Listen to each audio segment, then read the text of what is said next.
Baiklah, saya akan menjawab soal nomor 4, yaitu jelaskan 3 hal penting atau masing-masing dengan contoh sangat menentukan pada metode penelitian non-eksperimen dan metode penelitian eksperimen yang relevan dengan bidang farmasi. Yang pertama, metode penelitian non-eksperimental. Non-eksperimental atau metode penelitian deskriptif memiliki subjek berdasarkan karakteristik yang memenuhi kriteria untuk dimasukkan dalam studi penelitian, misalnya pengetahuan, sikap, atau status kesehatan. Metode ini diklasifikasikan dalam 3 kategori utama, yaitu yang pertama metode penelitian observasi. Dalam metode penelitian observasi, seseorang peneliti mengamati subjek sebagai sampel dan mengumpulkan data untuk jangka waktu tertentu. Tetapi hal ini dilakukan tanpa berinteraksi dengan lingkungan tempat mereka tinggal atau bekerja. Peneliti tidak memulai situasi apapun atau peneliti memanipulasi perilaku apapun. Contohnya, pelayanan di apotek tertentu dengan mengunjungi apotek untuk mengamati pengalaman pasien atau mengunjungi poliklinik rawat jalan tanpa melibatkan pasien atau penyedia layanan kesehatan. Kedua, perbandingan efektivitas ketorolak dan petidin sebagai obat anti nyeri pasca operasi.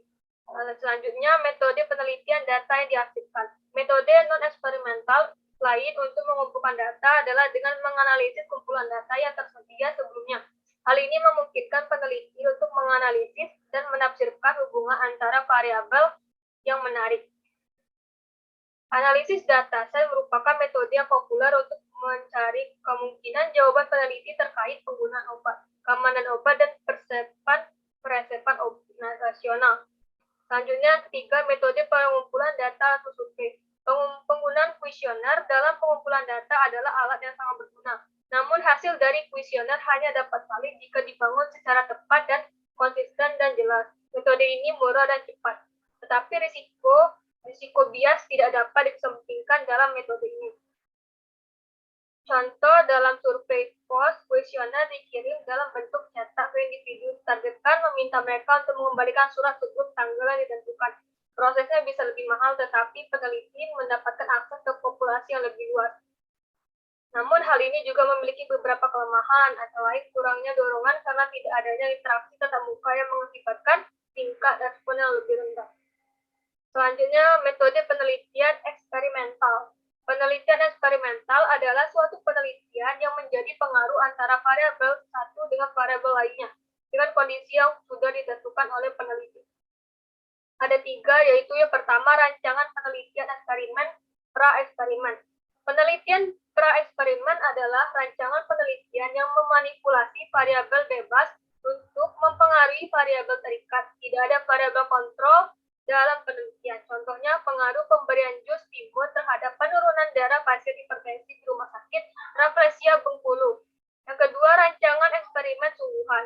Merupakan rancangan penelitian eksperimental yang meneliti tentang kemungkinan sebab akibat antara kelompok perlakuan dengan kelompok kontrol, kemudian membandingkannya. Contoh, pengaruh pemberian ekstrak daun sapiloto terhadap penurunan tekanan darah mencit putih jantan.